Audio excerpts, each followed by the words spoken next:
OPS வெளியிட்ட முக்கிய அறிவிப்பு.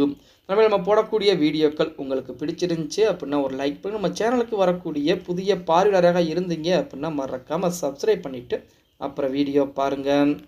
அனைத்திந்திய அண்ணா திராவிட முன்னேற்ற கழகத்தை பொறுத்த வரைக்கும் நம்ம அனைவருக்குமே தெரியும், தற்போது எடப்பாடி பழனிசாமி அவர்கள் தான் எதிர்க்கட்சி தலைவராகவும் அதே போல பொதுச்செயலராகவும் இருந்து கொண்டிருக்கிறார். இப்படிப்பட்ட ஒரு சூழலில் எடப்பாடி பழனிசாமிக்கு எதிராக ஓபிஎஸ் பல்வேறு விஷயங்களில் ஈடுபட்டார். அது மட்டுமில்லாமல் எடப்பாடி பழனிசாமி எதிராக நீதிமன்றங்களையும் வழக்குகளை தொடுத்து பார்த்தார். இதுலேயும் கூடுதலாக பார்த்தீங்க அப்படின்னா தேர்தல் ஆணையத்திலும் ஓபிஎஸ் பார்த்தீங்கன்னா ஓபிஎஸ் தரப்பினர் வழக்குகளையும் தொடுத்தாங்க, அதாவது கடிதங்களையும் கொடுத்தாங்க. அப்படி இருந்துமே ஓபிஎஸ் அவர்களுக்கு அடுத்தடுத்து தோல்விகள் தான் மிஞ்சி இருந்தது. இந்த நாடாளுமன்ற தேர்தலிலே ஓபிஎஸ் மட்டும் ஜெயித்திருந்தால் இந்நேரம் அதிமுக நிறைய நபர்கள் எடப்பாடி பழனிசாமியை விட்டுவிட்டு ஓபிஎஸ்ஸுடன் கூட்டணி என்பது வந்திருப்பாங்க. இருந்த போதிலுமே ஓபிஎஸ்க்கு துரதிர்ஷ்டம், நாடாளுமன்ற தேர்தலிலே ராமநாதபுரம் தொகுதியிலே தோல்வியை தழுவுகிறார். இப்படிப்பட்ட ஒரு சூழலிலே ஓபிஎஸ்கள் தற்போது முக்கியமான அறிவிப்பை வெளியிட்டிருக்கிறார் அப்படின்னு சொல்லி ஒரு தகவலானது வெளியாகி இருக்கிறது. என்ன அப்படின்னா, அதாவது வைத்திலிங்கம் ஒரு புறத்திலே 2025 பிப்ரவரி மாத இறுதிக்குள் அதிமுக ஒன்றிணைந்து விடும் அப்படிங்கிற மாதிரி சொல்லிக்கிட்டு இருக்கிறார். இன்னொரு புறத்திலே சசிகலா அம்மையார் 2026 சட்டமன்ற தேர்தலுக்கு முன்பாகவே அதிமுக ஒன்றிணைந்து அனைவரும் ஒன்று சேர்ந்துதான் தேர்தலை எதிர்கொள்ளப் போகிறோம் அப்படிங்கிற மாதிரி சொல்லிக்கிட்டு இருக்கிறார்.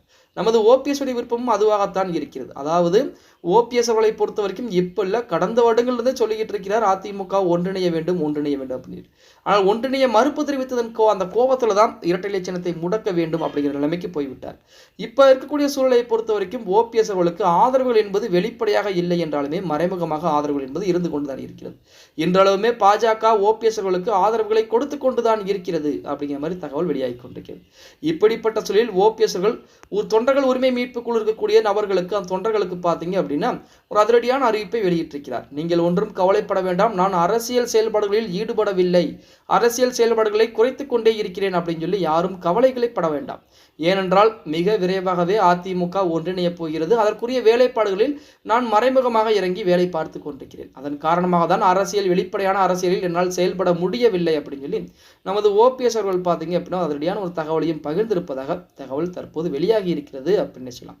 இதுலையும் குறிப்பாக சொல்ல போனோம் அப்படின்னா ஓபிஎஸ் அவர்களை பொறுத்த வரைக்கும் ஓபிஎஸ்ஸின் மூலமாக தொண்டர்கள் உரிமை மீட்பு குழு அப்படின்னு சொல்லி குழு ஆரம்பிக்கப்பட்டு அது மிக சிறப்பாக செயல்பட்டு கொண்டது நாடாளுமன்ற தேர்தலுக்கு முன்பாக வரைக்கும். இப்போ அந்த குழு என்ன ஆனது அப்படிங்கிறது தெரியல. அதில் இருக்கக்கூடிய தொண்டர்கள் புறம் ஓபிஎஸ் அணியை விட்டு வெளியேறி மற்ற கட்சிகளுக்கு போய்விடக் கூடாது அப்படிங்கிற கடிதம் தற்போது அது அதிரடியான அறிவிப்பையும் கொடுத்திருக்கிறார் ஓபிஎஸ் அவர்கள். அந்த அறிவிப்பிலே கண்டிப்பாக அதிமுக மிக விரைவாக ஒன்றிணைய போகிறது, அதற்காண்டி மறைமுகமான அரசியலில் ஈடுபட்டு கொண்டிருக்கிறேன் அப்படிங்கிற தகவலையும் சொல்லியிருக்கிறார். இந்த அறிவிப்பு அந்த தொண்டர்கள் உரிமை மீட்பு குழு இருக்கக்கூடிய நபர்களுக்கு மிகப்பெரிய ஒரு புத்துணர்ச்சியாகத்தான் இருக்கிறது அப்படின்னு சொல்லலாம். ஓகே கைஸ், வீடியோ பிடிச்சிருந்தா மறக்காம ஒரு லைக் பண்ணி விட்டுருங்க. அப்படி இந்த வீடியோ ஃப்ரெண்ட்ஸ் அண்ட் ஃபேமிலிக்கும் ஒரு ஷேர் பண்ண மறந்துடாதீங்க.